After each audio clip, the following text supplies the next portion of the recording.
Hi, this is Zak Mir with the Bulletin Board Heroes here at Vox Markets for Wednesday, the 8th of December. Starting off with Atlantic Lithium, which I looked at yesterday, I think, and just nice little break here to the upside, breaking that line of resistance from January at 24 pence, above 24, looking for 37, 38 pence, which is that 2020 resistance line projection from back in July of that year.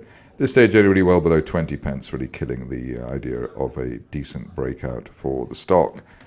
Next on to Beowulf Mining, which seems to be the gift that keeps on giving at the moment.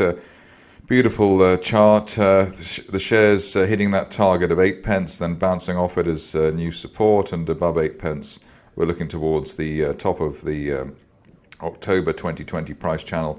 Probably the upper parallel actually pointing at 13 pence rather than 12 pence. So maybe we could see that by the end of the month. So above 8, looking for 13 on Beowulf at the moment. On to a stock which has had a great ride on the stock market so far, relative newcomer, and just also it looks as though it's ready for a new break to the upside. Here we've got a rising trend channel, which one can draw in the way that I'm drawing at the moment. The upper parallel probably heading towards the line that I'm just about to draw here, towards £1.30, and that could be seen as soon as the end of this month, or maybe going into January. Upside value while we hold above the old November resistance around 106, so above 106, looking for 130 over the next 4 weeks, 4 to 6 weeks, that kind of thing for Belluscura. A bit of an outlier now in terms of ideas, charting ideas. We've got Catenae, which has obviously not been one of the greatest performers around on the stock market. And current situation is interesting just because we made a new low for December, but the RSI higher. So bullish divergence there, possible break of that September resistance line there around 0.55. Above that, we could head back to at least towards the 0.75, 0.8 area. Which was October resistance, so something like that. So 0.75 while we're above 0.55 for Catenae off the back of bullish divergence. There's an update from Equals Group today, I believe, and it's done well for the share price. Here we're in a rising trend channel, the top of the channel heading towards around the 80 pence area, hopefully by the end of the month, and that's valid while we hold above the 50-day moving average at 64, so above 64, looking for 18, perhaps much more. In fact, I mean, you could argue that there's a line of resistance there heading towards 85 or even 90 pence over the next month or so.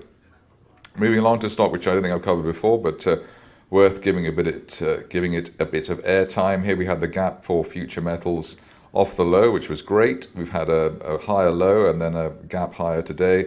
That suggests that we could be in a rising trend channel heading for 11.5 pence, which maybe not much upside at the moment, but at least it looks as though we do have a turning point for the shares and they will hold their current lows.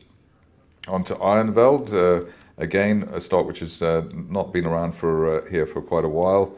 If I can get the chart to appear. Here you can see that nice little consolidation here. I suppose it's a sort of symmetrical triangle type of thing. Just try and draw that in. But here we've got what looks like it will be a continuation type of pattern, bouncing off the 0.95 area and then eventually heading up towards that January resistance line projection at 1.5, maybe over the next couple of months. So by the end of January, something like that. We've already had our golden cross and then the good consolidation above old resistance, so with old resistance around 0.8 and a new support around 0.85 or 0.88 in fact. So nice pattern building up there for Ironveld at the moment.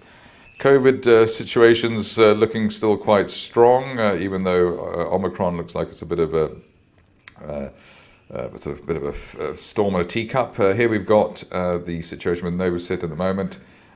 Support so far above the 50-day moving average at 280, so the longer we hold 280 to £3, the greater the chance of at least a partial retest of the recent highs.